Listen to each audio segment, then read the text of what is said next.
તો કેમ છો બધા મજામાં ને તમારા બધાનું સ્ટડી ટેલર ધ હાર્દિકમાં ખૂબ જ સ્વાગત છે। આજે આપણે 2 નવેમ્બર 2020ના રોજનું ધ હિન્દુનું ગુજરાતીમાં એનાલિસિસ જોઈશું। તો શું તમે બધા તૈયાર છો ને? તમે બધા ઇન્ટરેસ્ટેડ છો ને આજનો લેક્ચર સાંભળવા માટે? So I am the Hardik Parmar and let's start our journey towards the success.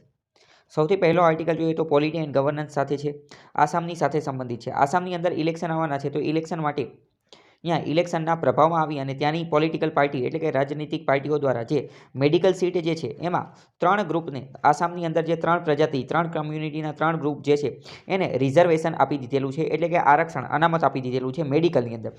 अहींया तमे जोई शको छो के केवी रीते आरक्षण रिजर्वेशननो उपयोग थाय छे कोनी माटे? पॉलिटिक्स माटे, चूंटणी जीतवा माटे। तो आसामनी अंदर आ प्रकारनुं कार्य करवामां आवेलुं छे रिजर्वेशन मेडिकल सीटनी अंदर एटले के एक रीते एज्युकेशनमां रिजर्वेशन आपेलुं छे 3 कम्युनिटीने आपवामां आवेलुं छे। आ 3 कम्युनिटी जे छे ए छेल्ला घणा समयथी एसटीनी डिमांड करती हती। आ 3 कम्युनिटी जे छे अत्यारे ओबीसी क्वोटानी अंदर आवे छे, अधर बेकवर्ड क्लासनी अंदर आवे छे।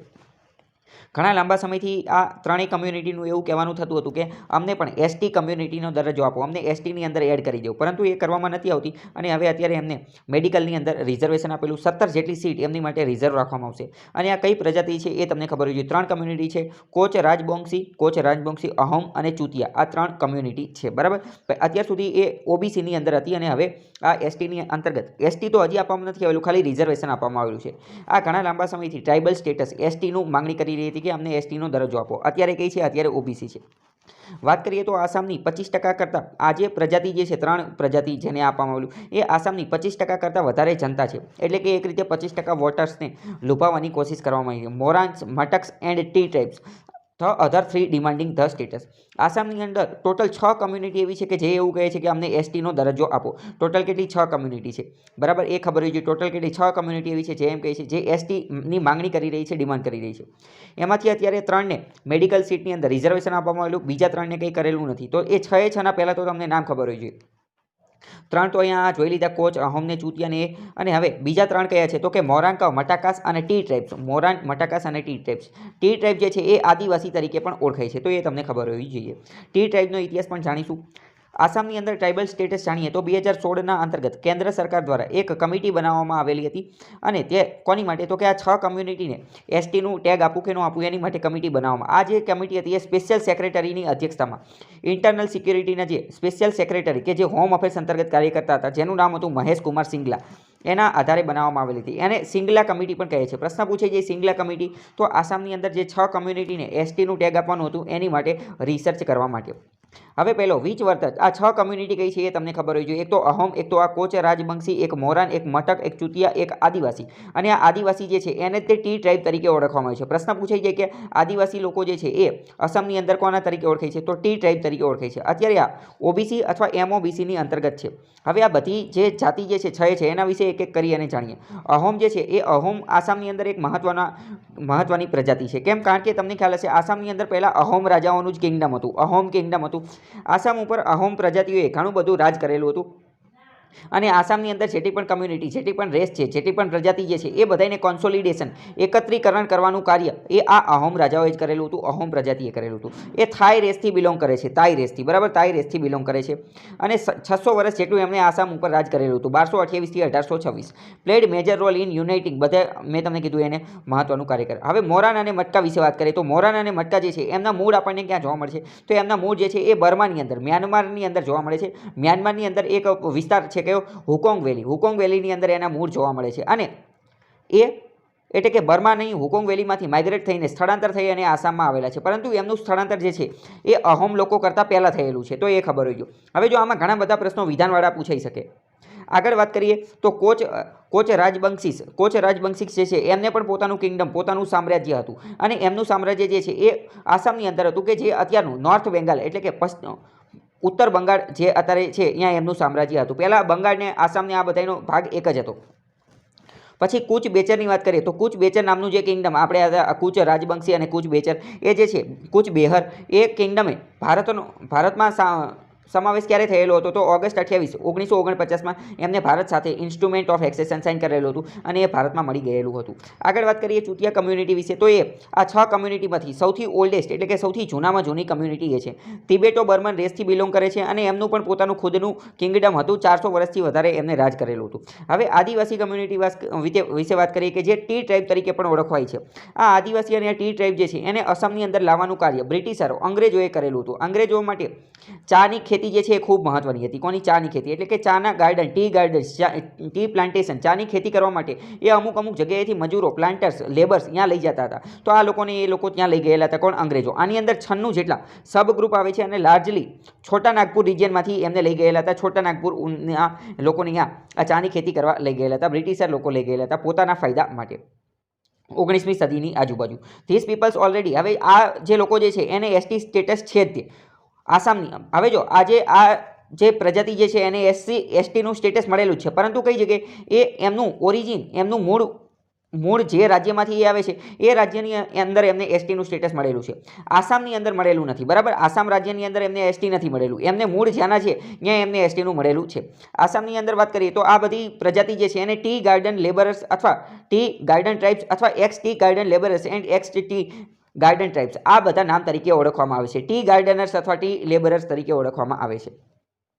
તો હવે તમને ખબર પડી ગઈ કે 6 કમ્યુનિટી એસટીનું ટેગ માંગી રહી છે. શું મુદ્દો છે, શું ઇતિહાસ છે એ આપણે જોઈ લીધું. 6 વિશે જાણી લીધું. હવે આપણને એ પ્રશ્ન થાય કે કોઈ પણ પ્રજાતિને, કોઈ પણ જાતિને એસટીનું ટેગ કઈ રીતે આપી શકાય? એસટીનું ટેગ આપવા માટે કયા સર્ક્યુમસ્ટેન્સીસ એટલે કે કઈ પરિસ્થિતિ હોવી જોઈએ, કયા લક્ષણો હોવા જોઈએ, એ શું ધરાવતી હોય તો એને આપી શકાય? પહેલી વસ્તુ જાણીએ તો ભારતના બંધારણની અંદર ક્યાંય એવું લખેલું નથી કે આ વસ્તુ આ લક્ષણો ધરાવતા હોય, આ કેરેક્ટરિસ્ટિક્સ ધરાવતા હોય તો એને એસટીનું સ્ટેટસ આપી શકે. એવું ક્યાંય લખેલું નથી. વિધાનવાળા વાક્યમાં જો કહી દે કે લખેલું છે, વાત પડી જાય ખોટી. કેમ? કારણ કે ક્યાંય લખેલું નથી. પરંતુ ભારતના બંધારણની 366 અનુચ્છેદ આર્ટિકલ 366 એની અંદર શું લખેલું છે? એની અંદર બધા વસ્તુઓની વ્યાખ્યા આપેલી છે, બધી જ વસ્તુઓની, કે આ કોને કહેવાનું, ઓલું કોને કહેવાનું. તો 366 ક્લોઝ 25ની વાત કરીએ, 366 ક્લોઝ 25 એની અંદર એવું કીધેલું છે કે શિડ્યુલ ટાઈપ કોને ગણવાનું? તો શિડ્યુલ ટાઈપ એને ગણવાનું કે જે આર્ટિકલ 342માં લખેલું છે.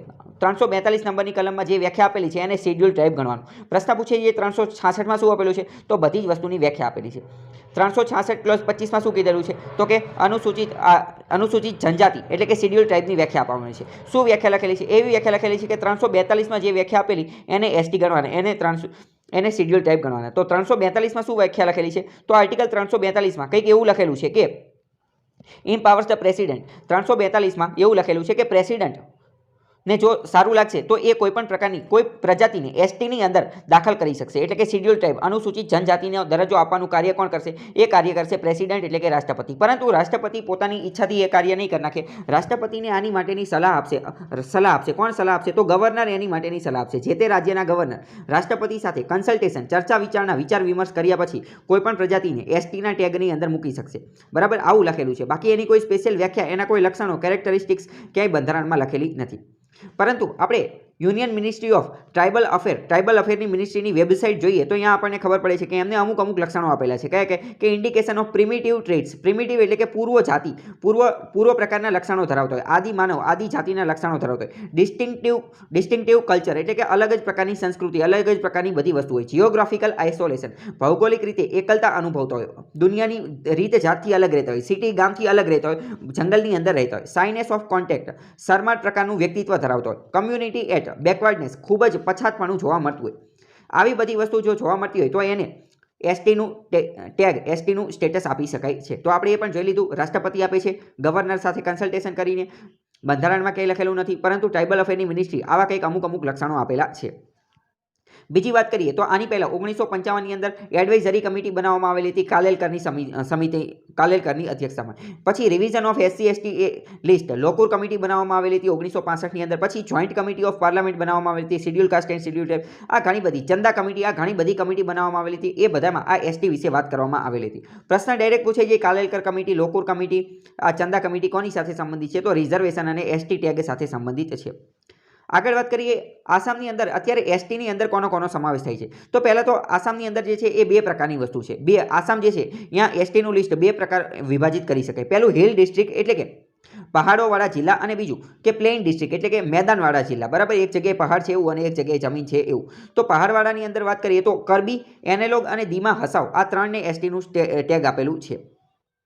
તો હિલ ડિસ્ટ્રિક્ટની વાત કરીએ તો દીમાસા, કાચેરી, ચકામા, કરબી, ગારો, હાજોંગ, હમાસ, ખાસી, જેન્તિયા, પનાર, કુકી, 37 ગ્રુપ, લાખાર, માન, મિઝો, નાગા ટ્રાઇબ્સ આ બધાને એસટીનું ટેગ આપેલું છે. એસટી કમ્યુનિટીઝ અને પ્લેનની વાત કરીએ તો એમાં બોડો, રાભા, મિસિંગ, દોરી આ બધા અલગ અલગને આપેલું છે. એ આપણી માટે જાણવાનું મહત્વનું નથી. આપણને ખાલી એટલી ખબર હોવી જોઈએ કે આસામની અંદર બે પ્રકારની વસ્તુ છે. એક તો હિલ ટ્રાઇબ માટે અલગ છે અને પ્લેન ટ્રાઇબ માટે અલગ છે. એટલું તમને ખબર હોવી જોઈએ. બાકી વાત કરીએ આસામની અંદર એસટી કમ્યુનિટી જે છે એ 14% જેટલી વસ્તી ધરાવે છે. 14% પોપ્યુલેશન એમની છે. જેમાં સૌથી વધુ કોની છે? બોડોની. બોડો 41% છે. એ ખબર હોવી જોઈએ.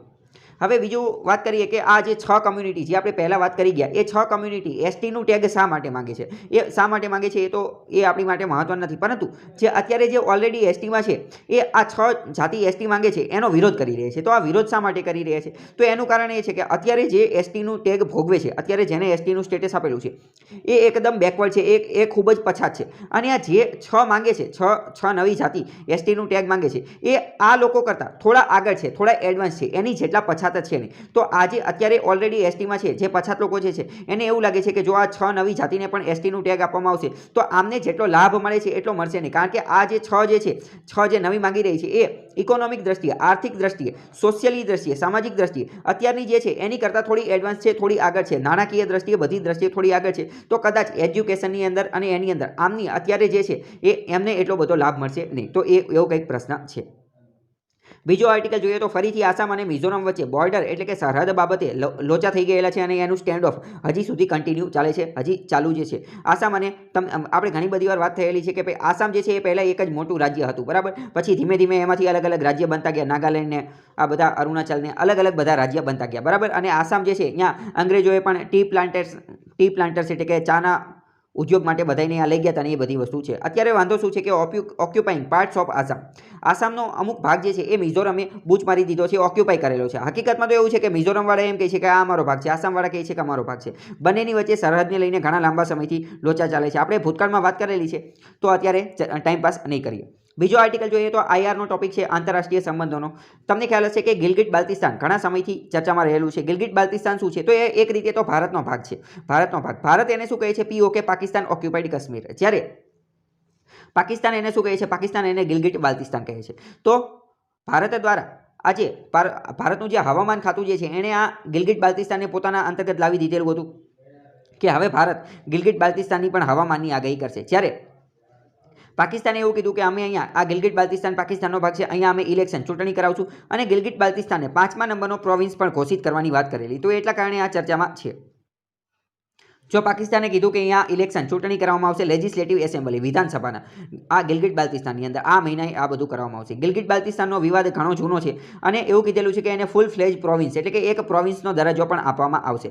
અત્યારે જોઈએ તો આ ગિલગિટ બાલ્તિસ્તાન ઓટોનોમસ રિજિયન સ્વાયત્ત પ્રદેશ છે અને 5મા નંબરનો દેશનો પ્રદેશ બની જશે. પાકિસ્તાનની વાત કરે છે. પાકિસ્તાનમાં અત્યારે 4 પ્રોવિન્સ છે, 4 પ્રદેશ છે. એક રીતે આપણે અહીંયા જે રાજ્ય કહીએ એવું અહીંયા રાજ્ય જેવી વસ્તુ છે. 4 પ્રોવિન્સ કહીએ કે એ તમને ખબર હોવી જોઈએ. એક તો બલુચિસ્તાન, એક ખૈબર પખ્તુનવા, એક પંજાબ અને એક સિંધ અને 5મું આ ગિલગિટ બાલ્તિસ્તાનને બનાવવાનું છે. તો એ ખબર હોવી જોઈએ. અને આ મુદ્દો ઘણા લાંબા સમયથી ચાલતો હોય છે. 1999ની આજુબાજુમાં સુપ્રીમ કોર્ટે કંઈક કીધેલું હતું, 2009માં આ બધું ચાલુ હતું. પરંતુ આ જે ક્રોનોલોજી જે છે એ આપણી માટે મહત્વની નથી. આપણને ખાલી એટલી ખબર હોવી જોઈએ કે ભારતનો ભાગ છે ને એ બધું. અને એને 5મો પ્રોવિન્સ બનાવવાના છે અને અહીંયા ઇલેક્શન કરવાના છે. બહુ જાજુ બીજું મહત્વનું નથી. પાકિસ્તાનની અંદર પાકિસ્તાનની સરકારે આ જે ગિલગિટ બાલ્તિસ્તાન જે છે એને SEZ પણ ઘોષિત કરેલો છે. એટલે કે સ્પેશિયલ ઇકોનોમિક ઝોન. એટલે કે અહીંયા ઘણા બધા છૂટ આપવામાં આવશે અને આર્થિક પ્રવૃત્તિઓ, વેપાર, ઇન્ફ્રાસ્ટ્રક્ચર એ બધું જનરેટ થાય, એ બધું ક્રિએટ થાય એવી પાકિસ્તાન કોશિશ કરશે. અને આ SEZ જે છે એને CPECનો એક ભાગ બનાવવામાં આવશે. CPEC એટલે કે China Pakistan economic corridor. China Pakistan economic corridor જે છે એ ચાઇના માટે ખૂબ જ મહત્વનો છે. ચાઇનાએ ઘણું બધું દુનિયાનું ઇન્વેસ્ટમેન્ટ, દુનિયાનું રોકાણ અહીંયા કરી નાખેલું છે. ત્યાં રોડ બનાવવાનો છે અને બીજું પણ ઘણું બધું ઇન્વેસ્ટમેન્ટ કરવાનું છે. SEZની વાત કરીએ, સ્પેશિયલ ઇકોનોમિક ઝોન, તો એ એક રીતે ગ્રોથ એન્જિન કહી શકાય. Growth engine. કોઈ પણ દેશની ઇકોનોમિક ગ્રોથ, આર્થિક વિકાસ કરવો હોય તો SEZ એ એન્જિન તરીકેનું કાર્ય કરે છે. એ એક અતિ મહત્વનું છે. કોઈ પણને SEZ બનાવી દેવામાં આવે તો અહીંયા ફટાફટ ઇન્ફ્રાસ્ટ્રક્ચર બનાવવામાં આવે, અહીંયા ટ્રેડ એટલે કે વેપારને લઈને બધું ફટાફટ થવા માંડે, બધું પરમિશન ને બધું ફટાફટ મળી જાય. તો ભારતની અંદર પણ ઘણા બધા આવા SEZ છે. કચ્છની અંદર SEZ આવેલો છે, કંડલાની અંદર સ્પેશિયલ ઇકોનોમિક ઝોન, બરાબર. ધોલેરાની અંદર બનાવવાનો છે, તો એ તમને ખબર હોય છે. SEZ જેવું જ એક બીજું આવે છે SIR, એ છે સ્પેશિયલ ઇન્વેસ્ટમેન્ટ રિજિયન. પરંતુ જે SIR જે છે એ ઇન્વેસ્ટમેન્ટ સાથે સંબંધિત હોય છે, જ્યારે SEZ જે છે એ ઇકોનોમિક એક્ટિવિટી સાથે સંબંધિત હોય છે. ચાઇના દ્વારા પાકિસ્તાનની અંદર અને પાકિસ્તાન ઓક્યુપાઈડ કાશ્મીરની અંદર CPEC અંતર્ગત એટલે કે ચાઇના પાકિસ્તાન ઇકોનોમિક કોરિડોર અંતર્ગત ઘણા બધા પ્રકારના ડેવલપમેન્ટ વિકાસ કરવામાં આવે છે, ઘણા પ્રોજેક્ટ પણ ચાલે છે. આજે ગિલગિટ બાલ્ટિસ્તાન જે છે ત્યાંથી CPEC પણ નીકળે છે, એ તમને ખબર હોવી જોઈએ. ચાઇનાએ પાકિસ્તાનની અંદર કયા કયા પ્રોજેક્ટ ચલાવેલા છે, તો એક તો ડાયમોર ભાષા ડેમ બનાવવાનો છે. ડાયમોર ભાષા ડેમ જે છે એ ઇન્ડસ રિવર સિંધુ નદી ઉપર બનાવવાનો છે. આ ડેમ જે છે એ ઘણા લાંબા સમયથી ચર્ચામાં હતો, પરંતુ આની માટે પાકિસ્તાનને ક્યાંયથી લોન મળતી નથી, કારણ કે ઇન્ટરનેશનલ ઓર્ગેનાઇઝેશન જે છે એને લોન નથી આપતા, કારણ કે આ એક રીતે વિવાદિત ડિસ્પ્યુટેડ ટેરેટરીમાં આવેલો છે. તો ભારત હંમેશા એ લોનને અટકાવી દેતું હતું કે આને લોન આપવી જોઈએ નહીં, પરંતુ હવે તો અત્યારે ચાઇનાએ એમ કીધું છે કે અમે અમારા ખુદના પૈસાથી આ લોન આપી અને આ ડાયમોર ભાષા ડેમ બનાવશું સિંધુ નદી ઉપર. એટલે હવે કદાચ આ ડેમ જે છે એ બની જશે, કારણ કે ચાઇના ખુદ પૈસા આપતું હોય તો એમાં પછી ભારત કંઈ કરી ન શકે. ઇન્ટરનેશનલ ઓર્ગેનાઇઝેશન આપતા હોય આંતરરાષ્ટ્રીય સંગઠનો, તો એને અટકાવી શકે. તો ડાયમોર ભાષા કોની ઉપર? સિંધુ રિવર ઉપર, અને ચાઇના દ્વારા, ચાઇનાની મદદથી, એ ખબર હોય જોઈએ. કોહાલા હાઇડ્રો પાવર પ્રોજેક્ટ એ પણ ચાઇના ચલાવે છે પાકિસ્તાનની અંદર, અને આઝાદ પટ્ટન હાઇડલ પાવર પ્રોજેક્ટ, આ બધું પાકિસ્તાનની અંદર અને ખાસ કરીને ગિલગિટ બાલ્ટિસ્તાન અથવા તો POKની અંદર આ બધા પ્રોજેક્ટ ચલાવે છે. કોણ? ચાઇના. કઈ જગ્યાએ? પાકિસ્તાનની અંદર, પાકિસ્તાન ઓક્યુપાઈડ કાશ્મીરની અંદર, જે એક રીતે ભારતનો જ ભાગ છે. અહીંયા તમે મેપની અંદર પણ જોઈ શકો છો, આ પાકિસ્તાન છે, આ ભારત છે, આ ભારતનું જમ્મુ કાશ્મીર છે, અને આ ડાયમોર ભાષા ડેમ જે છે અહીંયા બનાવવાનો છે જમ્મુ કાશ્મીરની થોડા આગળ. ગિલગિટ બાલ્ટિસ્તાન પાકિસ્તાને કહે છે, ભારત એને POK કહે છે. અહીંયા પણ મેપની અંદર જોવો છો, આ સિંધ, બરાબર, સિંધનો પ્રોવિન્સ છે. અહીંયા બલુચિસ્તાન, બધા પ્રોવિન્સ પણ અહીંયા આપેલા છે. આ પંજાબનો પ્રોવિન્સ છે, બરાબર, અને નવો પ્રોવિન્સ બનાવવાના છે. બીજો મહત્વનો આર્ટિકલ જોઈએ. આગળનો આર્ટિકલ ઇકોનોમી એન્ડ ઇન્ટરનેશનલ સિક્યુરિટીની બાબતે જોઈએ તો ઇકોનોમી બાબતે કહે છે કે આ વખતે ઓક્ટોબરની અંદર GSTનું કલેક્શન જે છે એ 1 લાખ કરોડ રૂપિયા થઈ ગયેલું છે. એટલે 1 લાખ કરોડ રૂપિયા થાય એ જનરલી સારું કહેવાય. જો GST કલેક્શનની અંદર કેવું છે, GST કલેક્શન જો 1 લાખ કરોડ રૂપિયા કરતાં વધારે થાય તો એ ઇકોનોમી, અર્થતંત્ર માટે સારી વસ્તુ કહેવાય. આની ઉપરથી આપણે એવો પણ અંદાજ લગાવી શકીએ કે કન્ઝપ્શન એટલે કે વપરાશની પ્રવૃત્તિઓ જે છે એમાં થોડો વધારો જોવા મળી રહ્યો છે. છેલ્લા ઘણા સમયથી GSTની અંદર GSTનો જે ખર્ચો, જે પૈસા આવતા હતા સરકાર પાસે, એ 1 લાખ કરોડથી ઓછા આવતા હતા, પરંતુ હવે પાછા 1 લાખ કરોડને ક્રોસ થઈ ગયેલું છે. સારી વસ્તુ કહેવાય. ગયા વર્ષની સરખામણીમાં 10% વધારો થયેલો છે. ઓક્ટોબરમાં, ગયા વર્ષે 2019ના ઓક્ટોબરમાં જોઈએ તો અત્યારે 10% વધારો થયો છે. 1.05 લાખ કરોડ રૂપિયાની રેવન્યુ આવક થઈ છે. કોને? સરકારને. 10.25%નો વધારો. અહીંયા જોઈ શકો છો ધીમે ધીમે આ વધતું જાય છે. એપ્રિલ 2020માં GSTનું કલેક્શન આટલું થયું હતું, મેમાં આટલું થયું, અને અત્યારે ઓક્ટોબર 2020ની અંદર અત્યારે થોડું વધી ગયેલું છે. બરાબર. અહીંયા એપ્રિલ, મે, જૂન, એપ્રિલથી તે ઓક્ટોબર સુધીનું આપેલું છે. ધીમે ધીમે વધારો થયેલો છે. બરાબર. પરંતુ એક્ઝેક્ટ વધારો થયેલો છે એવું જરૂરી નથી, કારણ કે જૂનમાં જો વધારે હતું, પાછું જુલાઈમાં થોડું ઓછું થઈ ગયેલું હતું. બરાબર. એટલે એવું કહી દે કે સ્ટેડીલી ઇન્ક્રીઝડ, એટલે કે સતત વધી રહ્યો છે, તો વાત ખોટી. સતત વધતો નથી, અમુક વાર વધે ને અમુક વાર ઘટે છે, તો એ ખબર હોવી જોઈએ. GST વિશેના થોડા મેઇન ફીચર, મેઇન એનો સ્વભાવ, મેઇન એમાં કયા કયા ફીચર છે એની વાત કરીએ, સ્વભાવ કયો છે એ વાત કરીએ. પહેલાં તો આજે GST goods and service tax જે છે એ એક એક્ટ સ્વરૂપે બનાવવામાં આવેલો હતો, બંધારણમાં પણ સુધારો કરવામાં આવેલો હતો, અને આ જે છે એ સપ્લાય સાઇડ ઉપર વર્ક કરે છે. 2017માં લાવવામાં આવેલો હતો. 1 જુલાઈને GST ડે તરીકે પણ ઉજવવામાં આવે છે. આનો મુખ્ય ઉદ્દેશ્ય એવો હતો કે વન નેશન વન ટેક્સ, એક દેશ એક કર આધારે આ બનાવવામાં આવેલો હતો. આ ટેક્સ જે છે GST એ ડેસ્ટિનેશન બેઝડ ટેક્સ છે. ડેસ્ટિનેશનનો મતલબ શું? કે જે જગ્યાએ વસ્તુઓનો વપરાશ થાય છે, જે જગ્યાએ વસ્તુઓ જે છે એ કન્ઝ્યુમ થાય છે, એનો વપરાશ થાય છે, એ જગ્યાએથી ટેક્સ ઉઘરાવવામાં આવે. એટલે આના કારણે મેન્યુફેક્ચરિંગ કરવાવાળા સ્ટેટ જે છે, ખાસ કરીને ગુજરાત ને મહારાષ્ટ્ર, કે જે ઉત્પાદન કરવામાં આગળ છે, ફેક્ટરીમાં આગળ છે, એને થોડું નુકસાન જાય એવું હતું. કેમ?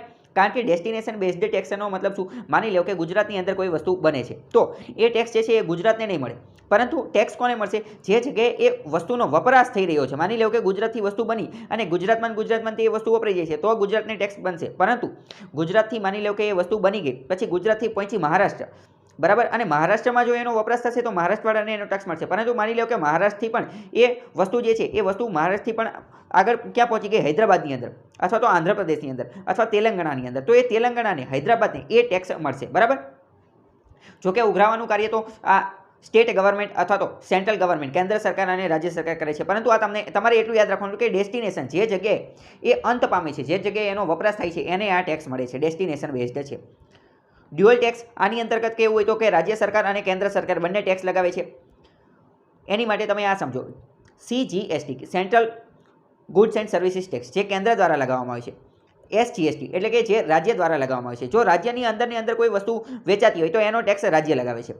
પછી આની સિવાય બીજું આવે છે આઈજીએસટી. આઈજીએસટી એટલે કે integrated goods and services tax. મતલબ કે ઇન્ટરસ્ટેટનો મતલબ શું? એક રાજ્યમાંથી બીજા રાજ્યમાં જ્યારે વેપાર થતો હોય ત્યારે ટેક્સ જે છે, જીએસટી જે છે એ કેન્દ્ર સરકાર લગાવે છે અને પછી પોતાના અનુસાર બંને રાજ્ય વચ્ચે વહેંચી દે છે. બંનેની વચ્ચે વહેંચી દેવાનું કાર્ય કરે છે. ફોર એક્ઝામ્પલ, મહારાષ્ટ્ર અને ગુજરાતની વચ્ચે ગુડ્સનું વિનિમય થાય તો એ બંને વચ્ચે ટેક્સ આઈજીએસટી લાગે છે અને કેન્દ્ર સરકાર લગાવે અને ગુજરાત અને મહારાષ્ટ્ર વચ્ચે વાંચી દે છે.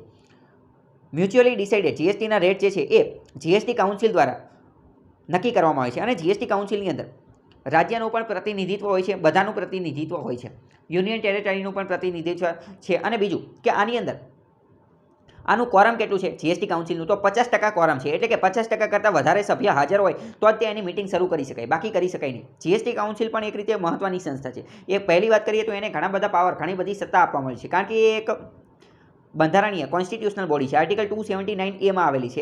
એ એપેક્સ સર્વોચ્ચ બોડી છે. કોની માટે? તો કે જીએસટી બાબતે કોઈ પણ નિર્ણય લેવાનો હોય તો એ જીએસટી કાઉન્સિલ જ લઈ શકે.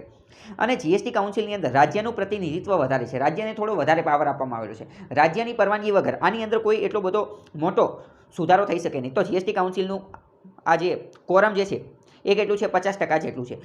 સ્પીપાની અંદર આ પ્રશ્ન પૂછાઈ ગયેલો હતો, તો આ તમને ખબર હોવી જોઈએ. જીએસટીના રેટ જે છે એ કયા કયા છે? તો અલગ અલગ રેટ હોય છે. 5%, 12%, 16% અને 28%. અત્યારના રેટ એ છે. 0%નો રેટ પણ હોય છે. 0%માં એટલે કે અમુક એવી વસ્તુ કે જેની ઉપર કોઈ ટેક્સ લગાવવામાં જ નથી આવતો. કેમ? કારણ કે એ અત્યંત જરૂરી હોય તો કે એની ઉપર ટેક્સ લગાવવાનો નહીં. 28%માં જનરલી લક્ઝરી ગુડ રાખવામાં આવેલી છે. મતલબ કે જે મોટા વીઆઈપી લોકો જે વાપરતા હોય, મુકેશ અંબાણી એ બધા વાપરતા હોય હાઈ લેવલની વસ્તુ, એ એમાં રાખવામાં આવેલી છે. બીજો આર્ટિકલ જોઈએ તો file FIR for cyber crime state told. કેન્દ્ર યુનિયન હોમ મિનિસ્ટ્રી, કેન્દ્રનું જે ગૃહ ખાતું જે છે એણે બધા જ રાજ્યને લખી અને જાહેરાત કરેલી છે, લખી અને નોટિસ આપી છે અને એને એમ કીધેલું છે કે આપણે રાષ્ટ્રીય લેવલનું એક national cyber crime reporting portal, એક આપણે વેબસાઇટ બનાવેલી છે રાષ્ટ્રીય લેવલની. કઈ? www.cybercrime.gov.in. આ થોડા સમય પહેલાં આ એક વેબસાઇટ બનાવવામાં આવી હતી. આ નેશનલ પોર્ટલ હતું. આની અંદર જે છે એ કોઈ પણ વ્યક્તિ સાયબર ક્રાઇમ રિલેટેડ ફરિયાદ કરી શકે છે, ઓનલાઈન ફરિયાદ કરી શકે છે. તો હવે આની અંદર ફરિયાદ થઈ એની પછી એ ફરિયાદ નોંધાયા પછી પોલીસ સ્ટેશન દ્વારા, જે તે રાજ્યની પોલીસ સ્ટેશન દ્વારા એફઆઈઆર નોંધવી જરૂરી છે. એફઆઈઆર એટલે કે ફર્સ્ટ ઇન્ફોર્મેશન રિપોર્ટ. તો અત્યાર સુધી થતું કેવું હતું કે સાયબર ક્રાઇમમાં કોઈ પણ વ્યક્તિ જે છે એ ફરિયાદ કરી દે ઓનલાઈન, પરંતુ એ રાજ્યવાળા એફઆઈઆર ફાડતા ન હતા. એફઆઈઆર પોલીસ શા માટે નથી ફાડતા એ હું તમને ભૂતકાળમાં અલગ એક લેક્ચરમાં સમજાવી ચૂકેલું છું, તો અત્યારે વાત નહીં કરીએ, બરાબર? તો સાયબર ક્રાઇમમાં આ પોર્ટલ ઉપર, વેબસાઇટ ઉપર નોંધાઈ દીધું હોય તો એ તે રાજ્ય જે છે એ એફઆઈઆર ફાડતું નહોતું. એટલે હવે હોમ મિનિસ્ટ્રી જે છે એણે આ સલાહ આપી છે બધા રાજ્યને કે તમે એવું કરો નહીં, તમે જે છે આ એફઆઈઆર ફાડવાનું કાર્ય વધારે કરો. ખાસ કરીને તો નેશનલ સાયબર ક્રાઇમની અંદર જે વેબસાઇટ ઉપર જે આવેલા છે એ બધાની જે છે એ એફઆઈઆર તો લખી જ નાખો. માત્ર 2.5% કેસ જ એવા હતા કે જે આ નેશનલ સાયબર ક્રાઇમ આ જે પોર્ટલ હતું, વેબસાઇટ ઉપર આવતા હતા, એમાંથી ખાલી 2.5% જ તે એફઆઈઆરમાં ફેરવવામાં આવતા હતા. તો એ સારી વસ્તુ ન હતી. હવે બીજી વાત કરીએ કે આ સાયબર ક્રાઇમ જે છે એની વિશે વાત કરીએ તો સાયબર ક્રાઇમની અંદર એક અનલોફુલ કન્ટેન્ટ આવે. અનલોફુલ કન્ટેન્ટનો મતલબ કાયદાની વિરોધમાં વર્ક કરતો હોય એવો કંઈક કન્ટેન્ટ, એવી કોઈક માહિતી, એવો કોઈ સમૂહ. તો અનલોફુલ કોન્ટેન્ટની અંદર કોનો સમાવેશ થાય? તો એવી કોઈ પણ માહિતી અથવા એવી કોઈ ટ્વીટ, એવો કોઈ સાયબર ક્રાઇમ કે જે ભારત દેશની સોવરેનિટી, સાર્વભૌમત્વ અને ઇન્ટિગ્રિટી, અખંડિતતાને હાનિ પહોંચાડતો હોય તો એને કહેવાય against the sovereignty and integrity of India. Sovereignty એક મહાન શબ્દ છે. સોવરેનિટી એ એક શબ્દમાં હું તમને સમજાવી ન શકું, બરાબર? ઘણા બધા એવા લોકો હોય છે કે જે સોવરેનિટી માત્ર ખાલી આ એક શબ્દ ઉપર જ પીએચડી કરી નાખતા હોય છે, બરાબર? તો સોવરેનિટી એક ખૂબ મોટો શબ્દ છે. તમારે એ જાણવું હોય તો મેં બંધારણ રિલેટેડ એમ લક્ષ્મીકાંતની બુક જે છે એનું ગુજરાતીમાં એનાલિસિસ મૂકેલું છે, એ તમે જોઈ શકો છો, બરાબર? એમાં મેં સોવરેનિટી શબ્દને ડિટેલમાં સમજાવેલો છે, તો એ તમને ખબર હોય છે કે સોવરેનિટી એટલે સાર્વભૌમત્વ. એનું ગુજરાતી થાય પરંતુ એનો વિશાળ અર્થ છે. બીજી વાત કરીએ ડિફેન્સ ઓફ ઇન્ડિયા. ભારતના સંરક્ષણની વિરોધમાં હોય તો એને અનલોફુલ કન્ટેન્ટ ગણવામાં આવે. સિક્યુરિટી ઓફ સ્ટેટ, રાજ્યની સુરક્ષાના બાબતમાં કોઈ ડેટા કે એવું કંઈ આપેલું અથવા એના વિરુદ્ધમાં કંઈ ક્રાઇમ કરેલો હોય તો અનલોફુલ કોન્ટેન્ટ કહેવાય. ભારત દેશના ફોરેન સ્ટેટ, વિદેશી રાજ્ય સાથે ફ્રેન્ડલી, મિત્રતાપૂર્ણ સંબંધો છે, એની વિરુદ્ધમાં જો કોઈ વ્યક્તિ કંઈ ગુનો કરે તો એને પણ અનલોફુલ કન્ટેન્ટ કહી શકાય છે સાયબર ક્રાઇમની ભાષામાં. ડિસ્ટર્બિંગ પબ્લિક ઓર્ડર એટલે કે રાજ્યની અંદર કાયદો અને વ્યવસ્થા જાળવવામાં ડિસ્ટર્બ એટલે કે હાનિ પહોંચાડે તો પણ આ થઈ શકે છે. પછી કમ્યુનલ હાર્મની, રાજ્યની અંદર સાંપ્રદાયિક તણાવ ઊભો કરે, અલગ અલગ સંપ્રદાય વચ્ચે જૂથ અથડામણ આવું બધું ઊભું કરે તો એ પણ પ્રોબ્લેમ થઈ શકે છે. કોની અંદર? તો કે એને પણ અનલોફુલ કન્ટેન્ટ ગણવાનો છે. ચાઇલ્ડ સેક્સ એબ્યુઝ એ પણ અનલોફુલ કન્ટેન્ટ ગણવાનું છે. પછી આની માટે હવે આ બધું આવું કોઈ પણ વસ્તુ જો કોઈ પણને દેખાય તો એ સાયબર વોલેન્ટિયર બનીને, સાયબર વોલેન્ટિયર એટલે કે સ્વેચ્છાએ આ જે નેશનલ સાયબર ક્રાઇમ પોર્ટલ જે છે એની ઉપર ફરિયાદ કરી શકે છે, ઓનલાઈન ફરિયાદ કરી શકે છે. ફરિયાદ કરવા માટે એ પ્રૂફ સ્વરૂપે ફોટોગ્રાફને નેમને એડ્રેસને આ બધું પણ આપી શકે છે. અને પછી એકવાર આ નેશનલ પોર્ટલ ઉપર આ ઓનલાઈન ફરિયાદ થઈ ગઈ પછી જે તે રાજ્યની પોલીસ જે છે એણે એની એફઆઈઆર નોંધવાની હોય, જે અત્યાર સુધી આપણે નોંધતા નહોતા. જેમ કે વાત કરીએ તો કે આ નેશનલ સાયબર ક્રાઇમ પોર્ટલ જે છે એને ગયા વર્ષે લોન્ચ કરવામાં આવ્યું હતું 2019ની અંદર. એમાં 2 લાખ કરતાં પણ વધારે કમ્પ્લેન આવી ગયેલી છે, પરંતુ માત્ર એફઆઈઆર 5000ની તે થયેલી છે. મેં તમને કીધું કે એની એફઆઈઆર પણ કરવી જરૂરી છે.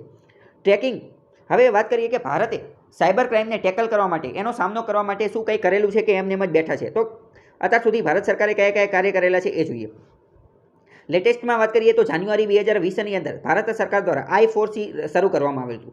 I4Cનું કાર્ય અતિ મહત્વનું છે. પહેલાં તો એનું ફૂલ ફોર્મ સમજો. એનું ફૂલ ફોર્મ છે Indian cyber crime coordination centre. આ એક પ્રકારનું સેન્ટર છે કે જ્યાં સાયબર ક્રાઇમ રિલેટેડ એટલે કે ઓનલાઈન જેટલા પણ ગુના થતા હોય એ બધાનું કોઓર્ડિનેશન કરવામાં આવશે. અલગ અલગ જગ્યાએથી જેટલા પણ ગુના થતા હોય એ બધાને એક જગ્યાએ સંકલિત કરવામાં આવશે. બીજું, I4C અંતર્ગત જે રિસર્ચ કરવાવાળી, એનાલિસિસ કરવાવાળી, ઇન્વેસ્ટિગેશન કરવાવાળી જેટલી પણ સંસ્થા જે છે એ બધાને પણ કોઓર્ડિનેટ કરવામાં આવશે. બધી સંસ્થાઓ એક સાથે મળી અને આનું ઇન્વેસ્ટિગેશન, શોધખોળ કરવાનું કાર્ય કરશે અને ગુનો કેસ સોલ્વ કરવાની કોશિશ કરશે. I4C અંતર્ગત Indian cyber crime coordination centre 2020માં લોન્ચ કરવામાં આવ્યું હતું, જે હોમ અફેર્સ અંતર્ગત આવે છે. National cyber crime reporting portal પણ લોન્ચ કરવામાં આવેલું હતું 2019માં. મેં તમને કીધું રાષ્ટ્રીય લેવલનું પોર્ટલ, ઓનલાઈન વેબસાઇટ કે જ્યાં કોઈ પણ વ્યક્તિ ફરિયાદ કરી શકે. Indian cyber crime coordination centre જે છે એ તો ઓક્ટોબર 2018માં તે એની અપ્રુવલ મંજૂરી મળી ગયેલી હતી, પરંતુ 2019માં એ બન્યું, જેની અંદર બધી જ પ્રકારના સાયબર ક્રાઇમનું ઇન્વેસ્ટિગેશન કરવામાં આવશે. કોમ્પ્રિહેન્સિવ, વ્યાપક સ્વરૂપે અને કોઓર્ડિનેટેડ મેનરની અંદર બધા કેસ સોલ્વ કરવામાં આવશે. આ મેં તમને કીધું I4C Indian cyber crime coordination centre એ અતિ મહત્વનું છે. એના 7 કમ્પોનન્ટ છે, 7 મુખ્ય વસ્તુ છે. મેઇન્સ માટે તો આ મહત્વનો ટોપિક થઈ જાય છે.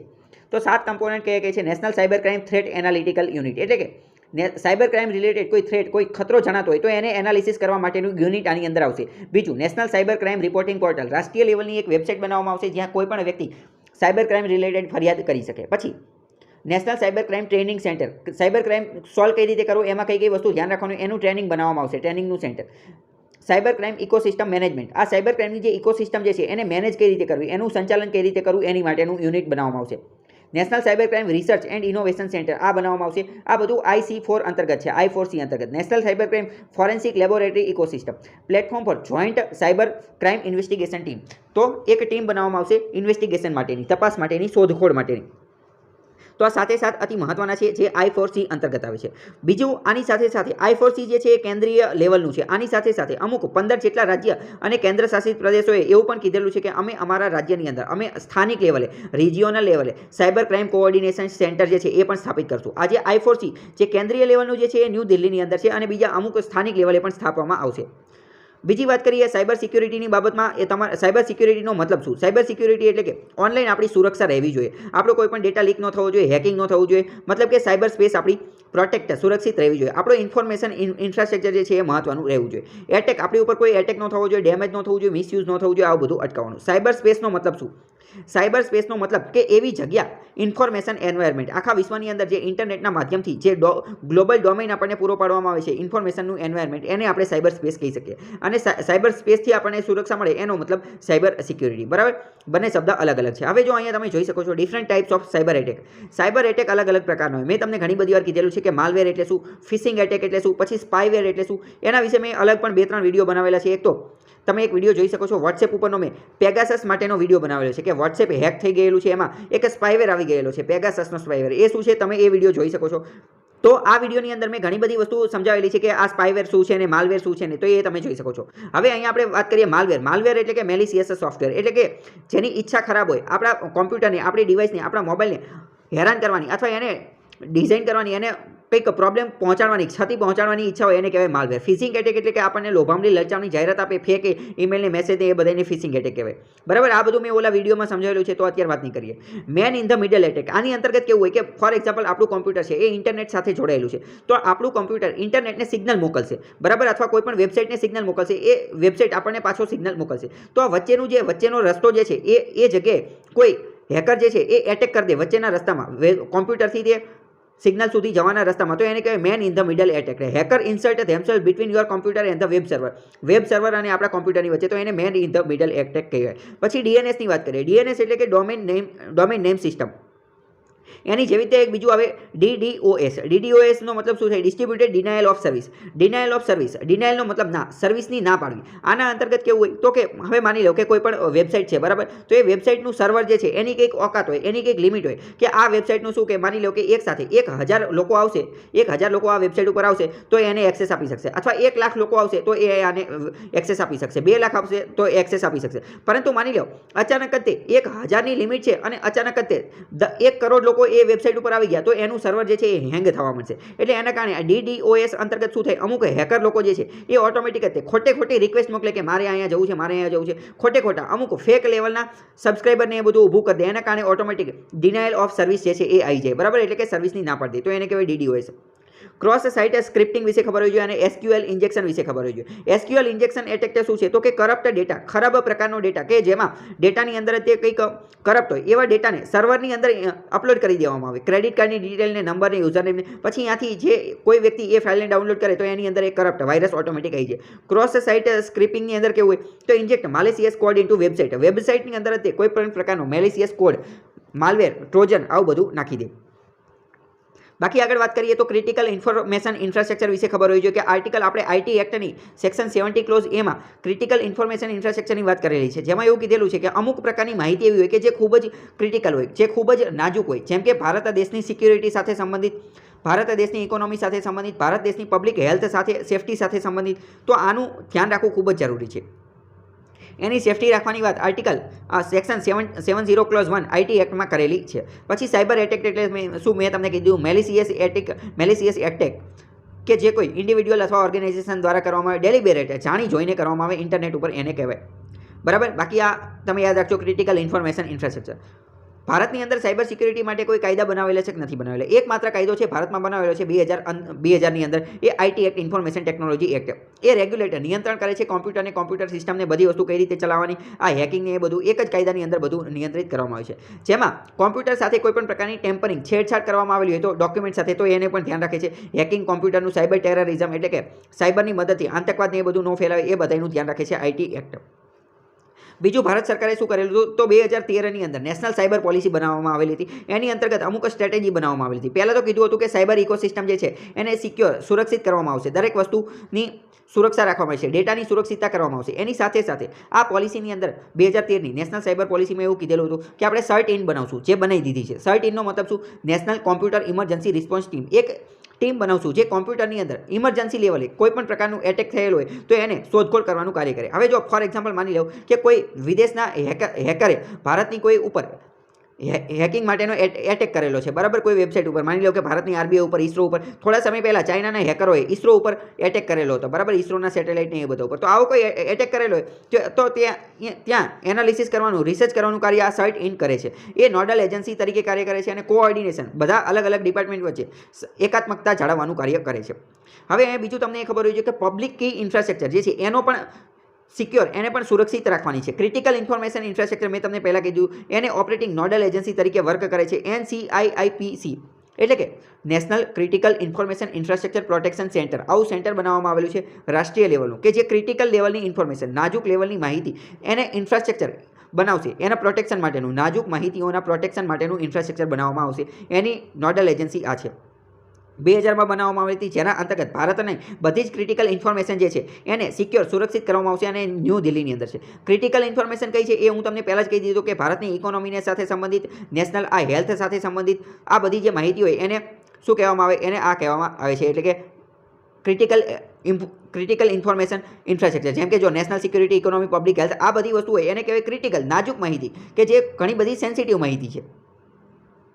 આગળ વાત કરીએ આંતરરાષ્ટ્રીય લેવલે આના વિશે કંઈ કામ કરવામાં આવેલું છે કે નહીં, તો આંતરરાષ્ટ્રીય લેવલે જોઈએ તો ITU છે. ITU એટલે કે ઇન્ટરનેશનલ ટેલિકમ્યુનિકેશન યુનિયન, એક પ્રકારનું સંગઠન છે. એ સ્પેશિયલાઇઝ એજન્સી છે યુનાઇટેડ નેશન્સની. એ પણ આ બધા દેશોને માહિતી આપે છે કે સાયબર ક્રાઇમને એ બધું કઈ રીતે અટકાવવું ને એ બધું. પછી બધા વિશ્વના બધા દેશોએ સાયબર ક્રાઇમ ઉપર એક કન્વેન્શન ભેગું કરેલું હતું. કઈ જગ્યાએ? હંગેરી નામનો દેશ છે, ત્યાં બુડાપેસ્ટ નામનું શહેર છે. તો બુડાપેસ્ટની અંદર ભેગા થયા, તો બુડાપેસ્ટ કન્વેન્શન કોની માટે છે? સાયબર ક્રાઇમ માટે. ત્યાં બધા દેશ ભેગા થયા અને ઇન્ટરનેશનલ ટ્રીટી, એક પ્રસ્તાવ સાઇન કરેલો અને એના કોના વિશે વાત કરીએ internet and computer crime cyber crime by harmonising national law એટલે કે રાષ્ટ્રીય લેવલમાં આપણે એવા કાયદા બનાવશું કે જેના કારણે સુધારો કરી શકાય ઇન્વેસ્ટિગેશન ટેકનિક અને જો કોઈ એક દેશ માટે સારી એવી ટેકનોલોજી છે કે જેના કારણે સાયબર ક્રાઇમ અટકાવી શકાય તો એ બીજા દેશ સાથે શેર કરશે કોઓપરેશન એ બધું વધારીને એ બધું કામ કરવામાં આવ્યું ક્યારે બુડાપેસ્ટ કન્વેન્શનની અંદર એકવાર યુપીએસસીમાં પ્રશ્ન પૂછાઈ ગયેલો છે કે બુડાપેસ્ટ કન્વેન્શન તો કે સાયબર ક્રાઇમ સાથેનું કન્વેન્શન છે આઈજીએફ નામનું એક ફોરમ છે એક ફોરમ એટલે એક રીતનું સંગઠન છે કોનું સંગઠન તો કે ઇન્ટરનેટ ગવર્નન્સ ફોરમ આ વિશ્વના બધા દેશોનું સંગઠન છે કે જેમાં વિશ્વની સરકાર વિશ્વના પ્રાઇવેટ સેક્ટર અને સિવિલ સોસાયટી નાગરિકોના સમૂહો નાગરિકોના ગ્રુપ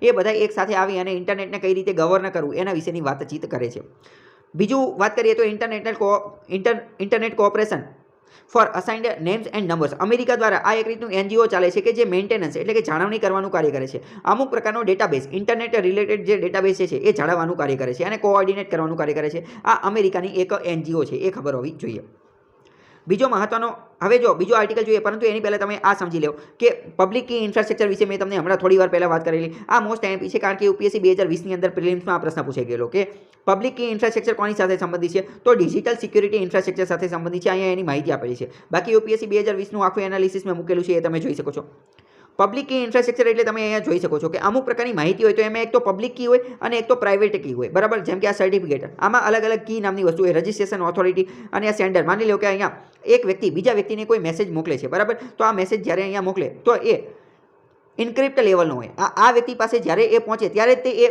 ડિક્રિપ્ટ થાય છે બરાબર પહેલાં ઇન્ક્રિપ્ટ લેવલનો હોય તો આ જે વ્યક્તિ જે છે આ વેરિફિકેશન કરવાવાળી એની પાસે એ સિગ્નેચર હોય એક રીતની ચાવી હોય એ ચાવી જો એ ચાવીથી એ તાળું ખુલી જાય તો તે એ સામેવાળો વ્યક્તિ એ મેસેજ વાંચી શકે છે બાકી વાંચી શકતો નથી આની પાસે જે હોય એને કહેવાય સર્ટિફિકેટ પ્રાઇવેટ કી તો એ તમને ખબર હોવી જોઈએ બીજો આર્ટિકલ જોઈએ તો બીજો આર્ટિકલ વાત કરે છે કાઝીરંગા નેશનલ પાર્ક વિશે કાઝીરંગા નેશનલ પાર્ક અને ટાઈગર રિઝર્વ પણ છે એ ક્યાં આવેલો છે અસમની અંદર મોસ્ટ આઈપી તો ત્યાં છેલ્લા ઘણા સમયથી એ બંધ હતો તો હવે એ ખુલ્લો મૂકવાનો છે એટલે કે ખોલવાનો છે તો અત્યારે હવે અહીંયા ટુરિસ્ટ તો અચાનક તો તાત્કાલિક આવી જશે નહીં પહેલાં તો ટુરિસ્ટ લોકોનું અહીંયા ઘણું બધું આકર્ષણ છે ભારતમાંથી પણ ઘણા બધા લોકો અહીંયા જોવા જતા હોય વિદેશમાંથી પણ આવતા હોય છે કાઝીરંગા નેશનલ લેટેસ્ટ લેવલની વસ્તુ છે ફોરેસ્ટ કુદરતી નૈસર્ગિક વાતાવરણ જોવા મળે ફોરેસ્ટ જંગલની અંદર ફરવા મળે અદ્ભુત લેવલની વસ્તુ છે તો અત્યારે હવે ઘણા સમય પછી એને ખોલવામાં આવશે 1 નવેમ્બરે ખોલવામાં આવશે તો લોકલ 1 નવેમ્બરે ખુલી ગયો છે આજ તો 2 નવેમ્બર છે બરાબર તો લોકલ વિઝિટર જે છે એ અત્યારે અહીંયા મુલાકાત લેશે અને એ જગ્યા પૂરી કરશે એલિફન્ટ સફારી પાર્ક જે છે એ પણ શરૂ કરી દેશે એલિફન્ટ સફારી એટલે શું એ પણ આપણે જોઈશું વર્લ્ડ્સ સેફેસ્ટ એડ્રેસ જો તમારે કોઈ પણ જગ્યાએ એકદમ સુરક્ષિત રહી અને વન હોર્ન રાઇનો એક સિંગી ગેંડો જોવો હોય તો તમારે એક જ જગ્યાએ જવું પડે કઈ જગ્યાએ આ આસામની અંદર કાઝીરંગા નેશનલ પાર્કની અંદર એક સારામાં સારું એડ્રેસ હોય તો એ કયું છે કાઝીરંગા નેશનલ પાર્ક કોનું તો કે વન હોર્ન રાઇનોનું 21 ઓક્ટોબર પછી 7 મહિના પછી અત્યારે એ ખોલવાનું કાર્ય કરશે 21 ઓક્ટોબરે એ ખુલી ગયેલો છે એલિફન્ટ સફારી એ એનું એક ખૂબ આકર્ષણ મેઇન એટ્રેક્શન છે અહીંયા જો તમે આ જોઈ શકો છો કે આ રાઇનો જે છે એ આ એલિફન્ટ સફારી પણ તમે અહીંયા જોઈ શકો છો જો આ એલિફન્ટ સફારી આ વન હોર્ન રાઇનો છે એલિફન્ટ ઉપર હાથી ઉપર બેસી અને આવી રીતે સફારી દ્વારા ફરવા મળે છે એ ખૂબ એક લહાવો હોય છે આસામની અંદર આવેલું છે માનસ નેશનલ પાર્ક અને નામેરી નેશનલ પાર્ક પણ અહીંયા આવેલા છે હવે વાત કરીએ તો આ જે કાઝીરંગા નેશનલ પાર્ક જે છે એ દર વર્ષે એક વર્ષનું 5 કરોડ રૂપિયા જેટલું એનું આવક થાય છે એન્યુઅલ રેવન્યુ એક વર્ષે એટલા પૈસા કમાય છે જે બધા વિઝિટરને બધા આવે એની ઉપરથી પરંતુ આ પૈસા જે છે એ સ્ટાફને પૈસા આપવામાં એટલે કે પગાર આપવામાં સેલરી આપવામાં અને બીજો ઘણા બધા ખર્ચામાં મેન્ટેનન્સમાં એ બધામાં વપરાઈ જાય છે ઘણા સમય પછી આ ખોલવામાં આવેલો છે તો એક રીતે એમને પણ નુકસાન જશે આખું નામ શું છે Kaziranga national park and tiger reserve ક્યાં આવેલો છે તો કે આસામની અંદર ગોલાઘાટ અને કરબી એન્ગલોગ અને નાગોન જિલ્લાની અંદર આવેલો છે હવે વિશ્વના 2/3 એટલે કે 3માંથી 2 એક સિંગી ગેંડા જે છે એ અહીંયા જોવા મળે છે એટલે કે વિશ્વના સૌથી વધુ એક સિંગી ગેંડા વન હોર્ન રાઇનો ક્યાં જોવા મળે છે આસામના કાઝીરંગા નેશનલ પાર્કની અંદર આ જે વન હોર્ન રાઇનો અથવા એક સિંગી ગેંડો એને ઇન્ડિયન રાઇનો પણ કહેવામાં આવે છે અને 2/3 એટલે કે 3માંથી 2 ગેંડા તો ભારતમાં જોવા મળે છે અને એક સિંગી હોય છે કાઝીરંગા વિશ્વ ધરોહરની સાઇટ પણ છે વર્લ્ડ હેરિટેજ સાઇટ પણ છે અને હાઈએસ્ટ ડેન્સિટી ઓફ ટાઈગર એટલે કે સૌથી વધારે માત્રાની અંદર ડેન્સિટી એટલે કે ઘનતાની અંદર સૌથી વધારે ઘનતાની અંદર ટાઈગર વાઘ જોવા મળે છે નાવતર અત્યારના લેટેસ્ટ ડેટા પ્રમાણે જોઈએ તો સૌથી વધુ હાઈએસ્ટ ટાઈગર ડેન્સિટી જે છે એ ઓરંગ નેશનલ પાર્કની અંદર છે ઓરંગ નેશનલ પાર્ક પણ આસામની અંદર જ આવેલો છે લાર્જ બ્રીડિંગ પોપ્યુલેશન હાથીઓ માટેનું પ્રજનન માટેનું પણ લેટેસ્ટ લેવલનું સેન્ટર છે બ્રીડિંગ સેન્ટર પણ અહીંયા વોટર બફેલો જોઈ શકે છે સ્વેમ્પ ડિયર પણ જોઈ શકે છે ઇમ્પોર્ટન્ટ બર્ડ એરિયા એટલે કે પક્ષીઓ માટે પણ મહત્વનો એરિયા છે એ ડેઝિગ્નેટેડ કરેલો છે bird life international for conservation of એવી ફોનલ સ્પીસીસ દ્વારા આ લોન્ચ કરેલો છે કે આ મહત્વનો ઇમ્પોર્ટન્ટ બર્ડ એરિયા છે એને કહેવાય આઈબીએ બરાબર વિશ્વની અંદર અમુક જે મહત્વની જગ્યા હોય એને આઈબીએ ઘોષિત કરવામાં આવે છે ઇમ્પોર્ટન્ટ બર્ડ એરિયા અથવા તો international bird area important bird area અહીંયા તમે મેપની અંદર જોઈ લો તો આ આસામ છે, એની ઉપર અરુણાચલ પ્રદેશ છે. આસામની અંદર આ કાઝીરંગા અહીંની વાત કરવામાં આવે છે. બ્રહ્મપુત્ર નદી પણ ત્યાંથી નીકળે છે. કાઝીરંગા નેશનલ પાર્ક વિશે આવે તો એના ઇતિહાસ વિશે તમને ખબર હોવી જોઈએ. એનો ઇતિહાસ જે છે એ લોર્ડ કર્ઝન એ જ વ્યક્તિ કે જેણે 1905ની અંદર બંગાળના ભાગલા પાડેલા હતા. તો લોર્ડ કર્ઝનની એક એની પત્ની હતી, એની વાઈફ હતી. એની વાઈફનું નામ શું હતું? મેરી કર્ઝન. તો મેરી કર્ઝન સાથે એનો ઇતિહાસ જોડાયેલો છે. શું ઇતિહાસ છે એ તમને થોડો ઘણો ખબર હોવી જોઈએ. એકવાર મેરી કર્ઝનને 1904ની અંદર એવું થયું કે મારે આ વન હોર્ન રાઇનો જે છે એને જોવા જવું છે, એક સિંગી ગેંડાને જોવા જવું છે. તો મેં તમને કીધું કે એક સિંગી ગેંડાનું એકમાત્ર સરનામું છે કયું? Kaziranga national park. તો આ બેન જે છે એ તો અહીંયા પહોંચી ગયા કાઝીરંગા નેશનલ પાર્કમાં આસામની અંદર, પરંતુ એમનું દુર્ભાગ્ય એટલું ખરાબ હતું કે એ એક પણ વન હોર્ન રાઇનો, એક પણ ગેંડાને જોઈ શક્યા નહીં. તો એમને દુઃખી થઈ ગયા અને એમને એમના પતિ આ લોર્ડ કર્ઝનને કીધું કે તમે શું કરો? તો હું તમારી પત્ની છું, ના વન હોર્ન રાઇનો આ ગેંડો જોઈને એકી, તો હવે તમારે કંઈક કરવું જોઈએ. તો લોર્ડ કર્ઝનને દિલની અંદર કંઈક લાગણી થઈ ગઈ કે ના આવું ન હોવું જોઈએ. એટલે પછી એને નેશનલ પાર્ક ઘોષિત કરી દીધું. એ કે હવે અહીંયા આપણે સંવર્ધન કરશું, પ્રોટેક્શન કરીશું, સુરક્ષા પૂરી પાડશું. કોને? ગેંડાને ને એ બધાને. અને ત્યારથી પછી એણે આ પ્રકારનું કાર્ય કરી દીધું. અહીંયા પ્રાણીઓનું ને એ બધાનું સંરક્ષણ, વન હોર્ન રાઇનોને અહીંયા સંરક્ષિત કરવાનું ચાલુ કરી દીધું. એટલે વાત કરીએ તો મેં તમને કીધું એટલે તે વિશ્વની અંદર સૌથી વધુ વન હોર્ન રાઇનો ક્યાં જોવા મળે છે? ભારતની અંદર, અસમની અંદર કાઝીરંગા નેશનલ પાર્કમાં જોવા મળે છે. તો એનો કંઈક ઇતિહાસ પણ આવો છે.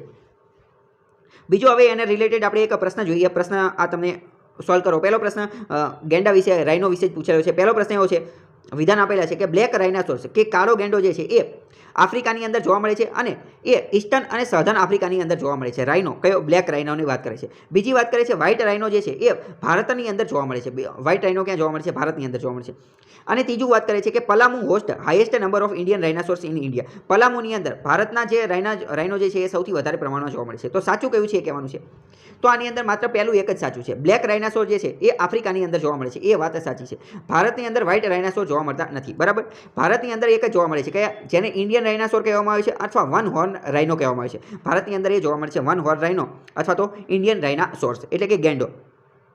ભારતમાં એ જોવા મળે છે. બ્લેક રાઇનો જે છે એ આફ્રિકામાં જોવા મળે છે, એ વાત સાચી છે. અને ત્રીજી વાત પણ ખોટી છે. બીજું જોઈ લઈએ. બ્લેક રાઇનો અને વ્હાઇટ રાઇનો બંને જે છે એ આફ્રિકામાં જોવા મળે છે. તો વિધાન માત્ર એક સાચું છે, બીજા બે ખોટા છે. અહીંયા તમે જોઈ શકો છો સી સાચો જવાબ છે, એટલે કે ઓનલી વન. હવે જો બીજી થોડી વાત કરીએ, અહીંયા ડિટેલમાં આપેલું છે કે black rhinoceros or hook lipped rhinoceros. Black રાઇનાસોરને બીજું શું કહેવામાં આવે? Hook lipped rhinoceros. એક પ્રજાતિ છે, રાઇનાસોરની એક પ્રજાતિ છે. કઈ જગ્યાએ? ઈસ્ટર્ન અને સધર્ન આફ્રિકાની અંદર જોવા મળે છે. Botswana, Kenya, Malawi, Mozambique, Namibia, South Africa, Swaziland, Tanzania, Zambia, Zimbabwe આ બધી જગ્યાએ જોવા મળે છે. Although the rhinoceros is referred as black, its colour vary from brown to grey.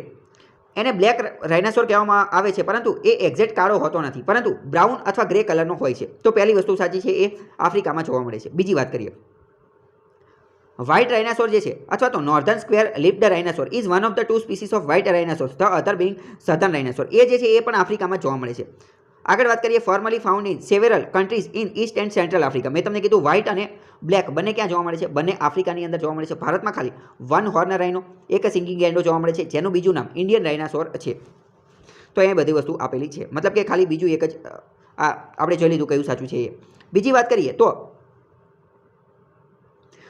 March 19, 2018ની વાત કરીએ તો કે there were only 2 known rhinos these species left, both of which are female. એટલે કે હવે એમાંથી બે જ માત્ર બચેલા છે, બે ગેંડા જ બચેલા છે, જે બંને પણ પાછા કેવા છે? ફિમેલ છે. અનનોન મિસલીડિંગ મેલ નોર્ધન વ્હાઇટ રાઇનોની વાત કરે છે. વ્હાઇટ રાઇનો જે છે એ આફ્રિકા સિવાય ક્યાંય જોવા મળતા નથી, એટલે કે એક્સટેન્ડ થઈ ગયેલા છે. અને બીજી વાત કરીએ તો સબસ્પીસીસ ધે આર નોટ નેચરલી, એ ભારતમાં જોવા મળતા નથી. બરાબર. કાઝીરંગા નેશનલ પાર્ક જે છે, નેશનલ પાર્ક છે ને એ અહીંયા આપેલું છે કે વર્લ્ડ હેરિટેજ સાઇટ પણ છે. અને 2018ની વાત કરીએ તો ફોરેસ્ટ ડિપાર્ટમેન્ટ અંતર્ગત અહીંયા ઘણા બધા વાઘને એ બધું જોવા મળે છે. અને એ કારણ કે ટાઈગર રિઝર્વ પણ છે એટલે. જો એ તમે બધી અલગ અલગ પ્રકારના રાઇનોના જે પ્રકાર જે છે એ જોઈ શકો છો. આ વ્હાઇટ રાઇનો છે. બરાબર. પહેલો રહ્યો આ વ્હાઇટ રાઇનો છે. બરાબર. હવે તમે એમ કહેશો કે આ જોવામાં તો વ્હાઇટ લાગતો નથી, તેમ છતાં પણ એને વ્હાઇટ રાઇનો કહે છે. પછી આ બ્લેક રાઇનો છે. બ્લેક રાઇનો પણ એક્ઝેક્ટમાં બ્લેક હોતો નથી, પરંતુ ગ્રે જેવા કલરનો હોય છે. પછી આ સુમાત્રાન રાઇનો છે. સુમાત્રાન રાઇનો. સુમાત્રાન રાઇનો જે છે એ જનરલી જાવા અને સુમાત્રા, ઇન્ડોનેશિયા અને મલેશિયાની બાજુ જોવા મળે છે. આ જાવા રાઇનો છે. બરાબર. પછી આ જે છે એ ગ્રેટ વન હોર્ન રાઇનો, અને ઇન્ડિયન રાઇનો ભારતમાં આ જોવા મળે છે. અને આ નોર્ધન વ્હાઇટ રાઇનો છે. વ્હાઇટ અને બ્લેક એક ભારતમાં જોવા મળતા, વ્હાઇટ અને બ્લેક બંને ક્યાં? આફ્રિકામાં જોવા મળે છે. હવે જો જનરલી આનો શિકાર ને એ બધું વધી ગયેલું છે. કેમ? કારણ કે એનો જે આ જે હોર્ન, એનું જે શીંગડું હોય એની માટે એનો શિકાર વધારે થાય છે. જેમ કે જો આ જે છે એનું આ શીંગડું જે છે કાપી નાખેલું છે. બરાબર. તો એની માટે એનો શિકાર, પોચિંગ ઘણું બધું વધારે થાય છે, ગેરકાયદેસર શિકાર. રાઇનોના હોર્ન, રાઇનોના જે શિંગડા જે છે એ એક સાઇટ નામનું કન્વેન્શન છે. સાઇટ શું છે? તો કે convention on international trade in endangered species. CITES દ્વારા 1977ની અંદર રાઇનોના હોર્ન, રાઇનોના જે શિંગડા જે છે એનો વેપાર કરો, એનો ટ્રેડ કરો, એની ઉપર પ્રતિબંધ મૂકી દીધેલો છે. તો વિધાનવાળા વાક્યમાં કહી દે કે એનો વેપાર થઈ શકે છે, તો વાત ખોટી. એવો પ્રશ્ન પૂછે છે કોણે એ પ્રતિબંધ મૂક્યો, તો સાઇટ્સે મૂકેલો છે. સાઇટ્સ આ પ્રકારનું કાર્ય કરે છે. કયું કાર્ય કરે, તો કે જે ઇનડેન્જર્ડ સ્પીસીસ જે છે એનો આંતરરાષ્ટ્રીય વેપાર ઉપર પ્રતિબંધ મૂકી શકે છે. તો આ તમને ખબર હોવી જોઈએ. બીજી વાત કરીએ તો રાઇનોની 5 પ્રજાતિ જોવા મળે છે. કઈ એક તો બ્લેક, એક તો વ્હાઇટ, એક ગ્રેટ રાઇનો અથવા તો વન હોર્ન રાઇનો અથવા તો ઇન્ડિયન રાઇનો. આ બધા એકના જ નામ છે. પછી એક જાવા રાઇનો અને સુમાત્રાન રાઇનો. તો આટલા 5 પ્રકારના જોવા મળે છે. આની બીજી સબ સ્પીસીસ પણ છે, પરંતુ મુખ્ય 5 છે એ તમને ખબર હોવી જોઈએ.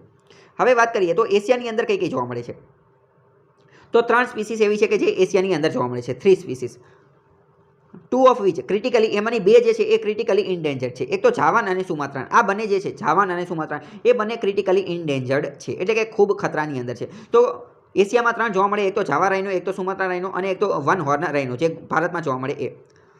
જાવા rhino, there are only around 72 જેટલા તે જાવા રાઇનો બચેલા છે આખા વિશ્વની અંદર, અને 100 કરતાં ઓછા સુમાત્રાન રાઇનો બચેલા છે. Javan rhino is one of the rarest large mammal. Mammal એટલે સસ્તન પ્રાણી, લાર્જ એટલે મોટું, રેરેસ્ટ એટલે કે ઓછી પ્રમાણમાં જોવા મળતું, પૃથ્વી ઉપર ઓછી પ્રમાણમાં જોવા મળતું જાવા રાઇનો જે છે એ પ્રાણી છે. એક્સટિંક્ટ ઇન વિયેતનામ. વિયેતનામની અંદર 2011ની અંદર આને એક્સટિંક્ટ ઘોષિત કરી દીધેલા હતા આ જાવા રાઇનોને. ગ્રેટ વન હોર્ન રાઇનો જે ભારતની અંદર જોવા મળે છે એનું પ્રમાણ જે છે એ વધેલું છે. બરાબર, નંબર્સ 3550થી ફ્રોમ પહેલાં 200 જ હતા, 1900ની સાલની અંદર 200 હતા, એમાંથી વધી અને 3500 અને 50 થઈ ગયેલા છે. મેં તમને કીધું 1900માં ખાલી કેટલા બચેલા હતા, 200 બચેલા હતા. પછી 1904ની અંદર આ મેરી કર્ઝન, લોર્ડ કર્ઝનના પત્ની જોવા જાય છે આ રાઇનો, એમને જોવા મળતો નથી. પછી એનું સંવર્ધન શરૂ થયું અને અત્યારે 3500 જેટલા પહોંચી ગયેલા છે. વલ્નરેબલની આ બધી વસ્તુ અહીંયા આપેલી છે. અત્યારે નેપાળ અને ભારત બંનેની અંદર આ જોવા મળે છે. બીજી વાત કરીએ, બ્લેક રાઇનો અને વ્હાઇટ રાઇનો એ બંને આફ્રિકાની અંદર જોવા મળે છે. એ ક્રિટિકલી ઇન્ડેન્જર્ડ છે અને 5000 જેટલા છે. બ્લેક રાઇનો કેટલા 5000ની આજુબાજુ જ છે. બીજી વાત કરીએ વ્હાઇટ રાઇનો, એ નિયરલી થ્રેટન છે, એ 20000ની આજુબાજુ છે, એ પણ આફ્રિકામાં જોવા મળે છે. હવે સુમાત્રાન રાઇનો વિશે થોડી વાત કરીએ તો સુમાત્રાન રાઇનો જે છે એ પહેલાં તો સ્ટીલ સ્મોલેસ્ટ એટલે કે નાનામાં નાના જેટલા પણ રાઇનો જે છે એ બધામાં નાનામાં નાનો રાઇનો હોય તો એ કયો છે, સુમાત્રાન રાઇનો. પ્રશ્ન પૂછે છે સ્મોલેસ્ટ, તો એ સુમાત્રાન રાઇનો. એશિયન 2 હોર્ન, હવે આને જે છે સુમાત્રાન રાઇનો એને 2 હોર્ન રાઇનો પણ કહેવામાં આવે. જો પરીક્ષામાં એવો પ્રશ્ન પૂછે છે 1 હોર્ન રાઇનો, તો એ તો આપણે સાંભળેલું હોય, કેમ કારણ કે કાઝીરંગામાં જોવા મળે એટલે. પરંતુ 2 હોર્ન રાઇનો કહે તો એ કોનું નામ છે, એ સુમાત્રાન રાઇનોનું નામ છે, જે સુમાત્રામાં જોવા મળે છે, ઇન્ડોનેશિયામાં, મલેશિયામાં અહીંયા જોવા મળે. રાઇનોસોરસ એક્સટેન્ડ સ્પીસીસ એ અત્યારે એક્સટેન્ડ થઈ ગયેલી છે. હવે જો વાત કરીએ સુમાત્રાન રાઇનો છેલ્લા પણ 1-2 વર્ષ પહેલાં ન્યૂઝમાં હતો. જો પહેલાં તો એ જોઈએ એને 2 હોર્ન રાઇનો કેમ કહે છે, કારણ કે જો એને આ એક અને આ બીજું 2 પ્રકારના શિંગડા છે, 2 પ્રકારના હોર્ન છે એટલે. મલેશિયાની અંદર છેલ્લો જે મેલ સુમાત્રાન રાઇનો હતો એનું મૃત્યુ થઈ ગયેલું હતું. બરાબર, હવે મેલ પુરુષની અંદર એક પણ પ્રકારના રાઇનો બચેલા નથી. કઈ પ્રજાતિના, તો કે સુમાત્રાન રાઇનોની અંદર એક પણ બચેલા નથી. છેલ્લો હતો એ ક્યાં હતો, મલેશિયાની અંદર હતો, અને આ એનું મૃત્યુ થઈ ગયેલું. આ એનો તમે ફોટો જોઈ શકો છો. જો Malaysian last male Sumatran rhino સિરોસ હેઝ ડાઇડ, એનું નામ શું હતું, સિરોસ નામ હતું, એ પણ મરી ગયેલો છે. હવે માત્ર ફિમેલ બચેલા છે, અને ફિમેલમાં પણ કેવા 80 જેટલા ફિમેલ બચેલા છે, ફિમેલ રાઇનો બચેલા છે. કયા, મલેશિયાના સુમાત્રાન રાઇનો બચેલા છે, તો એ ખબર હોય છે. હવે તો આ રાઇનો વિશે ઘણી બધી વાત કરી લીધી. હવે આપણે કાઝીરંગા જે છે એની થોડી ઇકોસિસ્ટમ વિશે વાત કરીએ. તમને ખ્યાલ હોય તો કાઝીરંગા નેશનલ પાર્કની અંદર દર વર્ષે ફ્લડ એટલે કે પૂર આવતા હોય છે. આપણે થોડા સમય પહેલાં ન્યૂઝમાં જોયેલું હતું કે અહીંયા વારંવાર પૂર આવતા હોય છે. તો અહીંયા જે પૂર આવે એ એક રીતે સારી વસ્તુ છે, એનું ઘણું બધું સિગ્નિફિકન્સ, ઘણું બધું મહત્વનું છે. એ ઇકોસિસ્ટમ, ત્યાંનું પર્યાવરણ, ત્યાંની વ્યવસ્થા, ત્યાંની બાયોલોજી, એની જૈવ વ્યવસ્થાને જાળવી રાખવામાં આ જે પૂર ફ્લડ જે છે એ અતિ મહત્વનું કાર્ય કરે છે. પહેલાં તો આપણે એ સમજીએ કે કાઝીરંગાનું આ જે જગ્યા જે છે કાઝીરંગા, અહીંયા એ એલ્યુવિલાયલ ડિપોઝિટ એટલે કે કાપવાળી જમીનથી બનેલી છે. અહીંયા કાપ લાવવાનું કાર્ય કોણ કરે છે, તો બ્રહ્મપુત્ર નદી અને બ્રહ્મપુત્રની જે ટ્રિબ્યુટરી સહાયક નદીઓ જે છે એ અહીંયા કાપ લાવવાનું કાર્ય કરે છે કાઝીરંગાની અંદર. અને ત્યાં વારંવાર ફ્લડ આવતા હોય છે. ફ્લડ જે છે એ એક રીતે રિવરની ઇકોસિસ્ટમ, રિવરની જે જૈવ સમૃદ્ધિ જે છે, સિસ્ટમ જે છે એને સાફ કરી નાખે છે. એની માટે એક મહત્વનું કાર્ય કરે છે. Regenerative nature of flood help replenishing Kaziranga. કાઝીરંગાને દર વખતે એ નવું જીવન આપે છે. દર વર્ષે જ્યારે પૂર આવે ત્યારે કાઝીરંગાને એક નવું જીવન આપે છે. આ પૂર આવે એના કારણે લેન્ડસ્કેપ, જે જમીનની વ્યવસ્થિત આકૃતિ જે છે એ જળવાઈ રહી છે. મિક્સ ઓફ વેટલેન્ડ, ગ્રાસલેન્ડ, જંગલો, ઘાસના મેદાનો, વેટલેન્ડ પ્રવૃત્તિઓ એ બધું જળવાઈ રહે છે. એટલે કે ફ્લડ વોટર, પૂર આવે એનાથી ઘણો બધો ફાયદો છે. પૂર આવે એના કારણે ત્યાં બધું જળવાઈ રહ્યું છે એવું સમજો. કઈ જગ્યાએ, કાઝીરંગાની અંદર. ફ્લડ વોટર જે છે એ એક રીતે માછલીઓ માટે બ્રીડિંગ વોટર તરીકે વર્ક કરે છે. એટલે કે ત્યાં પૂર આવી જાય એટલે કે નવું પાણી આવી જાય તો માછલીઓની આ પ્રજનન માટેની જગ્યા મળી જાય છે અને અહીંયા ઘણી બધી માછલી બની જાય છે. આ ફિશ જે છે એ રીડિંગ વોટર ઇન્ટુ બ્રહ્મપુત્ર અને બ્રહ્મપુત્રની એની અંદર જાય છે. આના કારણે પૂર આવે એના કારણે ગેટ રીડ ઓફ એટલે નીથી છુટકારો મેળવે છે. જે પૂર આવે એના કારણે અનવોન્ટેડ પ્લાન્ટ, જે બીજા એવા છોડ ઉગી નીકળેલા છે કે જે આપણે જોતા નથી, ઇન્વેસિવ પ્રજાતિ છે, તો એ બધા જે છે એ આ પૂરમાં ધોવાઈ જાય છે, એ બધાથી છુટકારો મળી જાય છે. અમુક એવા કે વોટર હાઇનિચ collect huge masses of landscape, અમુક એવા છોડ હોય કે જે ઘણા બધા લેન્ડસ્કેપને પોતાની પાસે લઈ લે, ઘણા બધા પોષક તત્વોને એ બધું જમીનની અંદરથી લઈ લે, જમીનને નુકસાન પહોંચાડતા હોય, તો એ બધા છોડ જે છે એ ઓટોમેટિક ગાયબ થઈ જાય છે, એ બધા ઓટોમેટિક જતા રહે છે પૂરના કારણે. એક રીતે પૂર કાઝીરંગાની અંદર મહત્વનું છે, તો એ ખબર હોવી જોઈએ. બીજો આર્ટિકલ જોઈએ તો રાજસ્થાન જે છે એ આપણે ગઈકાલે વાત કરેલી હતી કે આ કાઉન્ટર ફાર્મ કેન્દ્ર સરકાર દ્વારા જે કાનૂન લાવવામાં આવેલા છે એની વિરુદ્ધમાં કૃષિ રિલેટેડ એણે પણ એ બિલ બનાવેલું છે. તો આપણને એ ખબર હોવી જોઈએ કે રાજ્યને એવી સત્તા ક્યારે મળે છે, તો 254 ક્લોઝ 2 આર્ટિકલ 254 ક્લોઝ 2 એના અંતર્ગત કેન્દ્ર કોઈ કાયદો લાવેલું હોય એની સામે રાજ્ય પણ કાયદો લાવી શકે છે, પરંતુ પ્રેસિડેન્ટની અપ્રુવલ જરૂરી છે. જો પ્રેસિડેન્ટની અપ્રુવલ જરૂરી છે તો એની માટેનો આર્ટિકલ તમને ખબર હોય જોઈએ 254 શું વાત કરે છે કે કેન્દ્ર જે કાનૂન લાવેલું હોય એવું ને એવું કાનૂન અથવા એની કરતાં અલગ કાનૂન રાજ્ય પણ લાવી શકે છે, પરંતુ રાષ્ટ્રપતિની મંજૂરી જરૂરી છે. પંજાબ પણ આ જ પ્રકારનું કાયદો લાવેલું હતું એમએસપીની બધાની વિશેનું, તો એ તમને ખબર હોય જોઈએ. બીજો આર્ટિકલ જોઈએ તો અધર સાઇડ ઓફ એપીએમસી રિપીલ.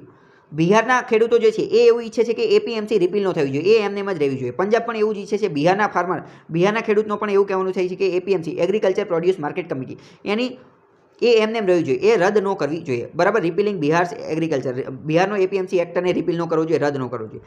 એપીએમસી વિશે તમને થોડી ખબર હોવી જોઈએ. એપીએમસી એટલે કે એક રીતે મંડી.